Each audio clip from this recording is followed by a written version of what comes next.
Hi and welcome back. In this video we're going to have a look at this microphone, which is the SE Electronics V7. I wanted to make this review because I had this microphone for about 2 years and I didn't make much of it at first. It just lay in my drawer, but the more I used it and the more I compared it to other microphones, the more I realized how good of a value this is. Now before I continue, I do want to make a disclaimer. SE Electronics have not paid me, sponsored this video, nor have they sent this microphone over. I bought this microphone with my own money.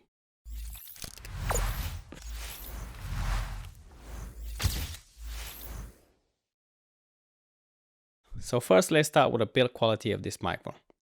This microphone is as solid as a brick. It has a very good build quality. It has a fully metal body with a matte finish, the SE logo at the top and the model written at the bottom.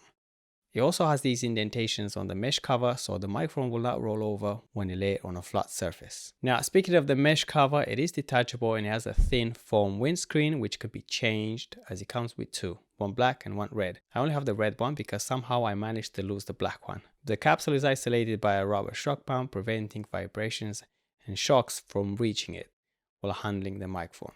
Even so, I did find this capsule does pick up some handling noise.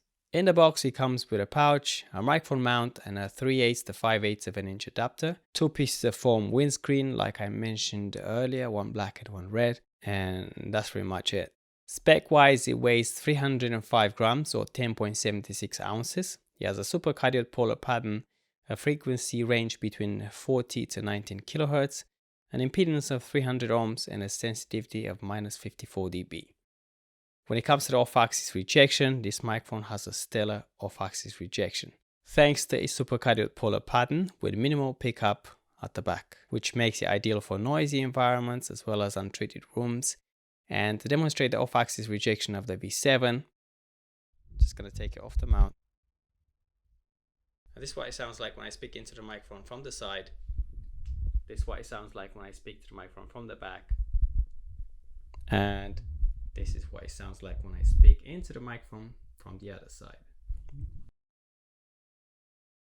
Now looking at the price, it is only £76 in the UK, which makes it cheaper than other microphones in this category, as well as cheaper than the Shure SM58, £24 to be more exact, because the Shure SM58 is about £100. In America, both the Shure SM58 and the SE Electronics V7 are about $100. Okay, when it comes to the audio quality, this microphone has a clarity which you don't normally expect from a dynamic microphone. That's because the capsule of the V7 is designed with an aluminum coil on top of a neodymium magnet, which allows it to capture more detail in the high ends. That is not overly boosted on the low ends either. That isn't to say that the V7 is lacking warmth.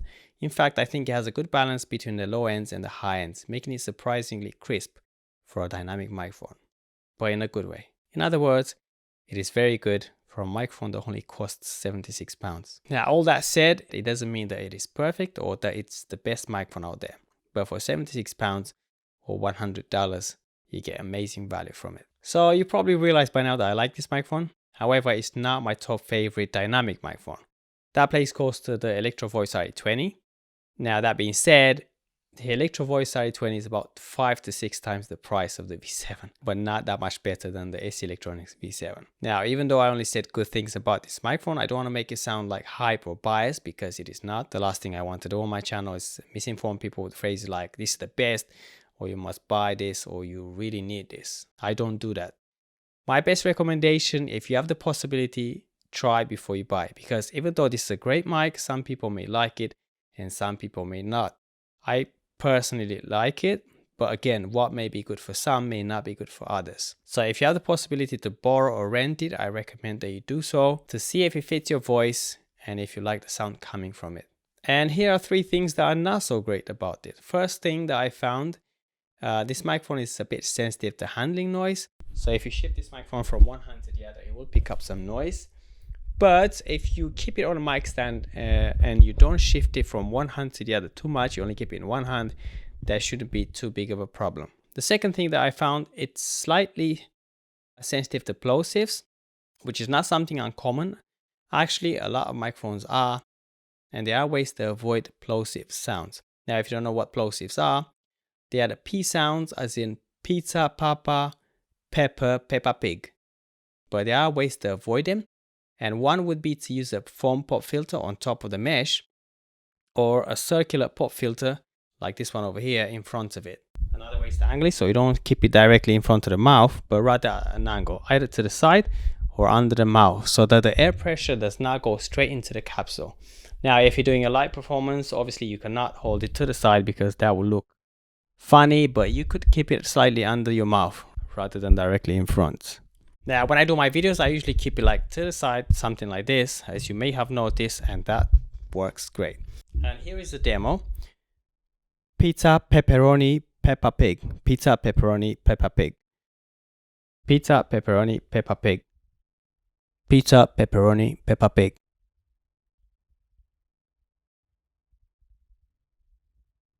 And the third thing that I found that wasn't so great about this microphone is the high frequencies.